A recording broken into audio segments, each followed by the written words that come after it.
नमस्कार विद्यार्थी मित्रांनो, आपण जसं आजपर्यंत पाहत आलो तसंच आता आपण नवीन यूट्यूब चॅनल सुरू केलेलं आहे, वेदासा भवनम. याच्यामध्ये आपण विविध सांस्कृतिक कार्यक्रमांवर बोलत आहोत, त्याचं महत्त्व सांगत आहोत.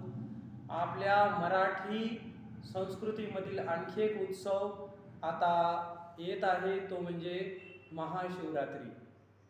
महाशिवरात्रीचं पर्व महाराष्ट्रीयन व्यक्तीसाठी तर खूप खूप खूप महत्त्वाचं आहे.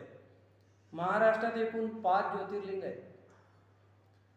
शिव आणि पार्वतीचा विवाह सोहळा असो किंवा कालकूट विषप्राशन असो, नेहमीच शिवाचं शौर्य सांगणारा हा उत्सव आहे. या रात्री जर आपण जागरण केलं, शिवाचा जप केला, ओम नमः शिवाय या मंत्राचा जप केला, तर आपल्याला हवी ती गोष्ट मिळू शकते. एका वेगळ्याच नैसर्गिक ऊर्जेचं पदार्पण आपल्या शरीरात होत असतं. अशी ही महाशिवरात्र अनेक लोक मंदिरात जातात, पूजापाठ करतात, अभिषेक करतात, दिवसभर शिवशंभूचं नाव घेतात.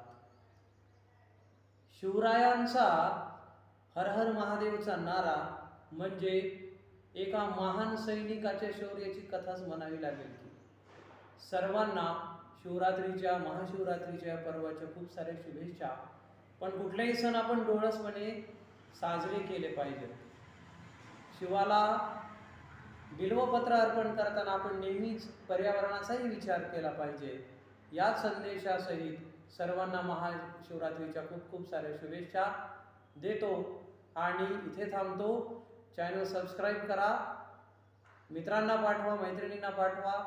याच चॅनलवर आपण आता विविध सांस्कृतिक कार्यक्रमांचं आणि आपल्या संस्कृतीची बांधिलकी असणाऱ्या विविध गोष्टी जाणून घेणार आहोत. तोपर्यंत धन्यवाद. शुभदिनम.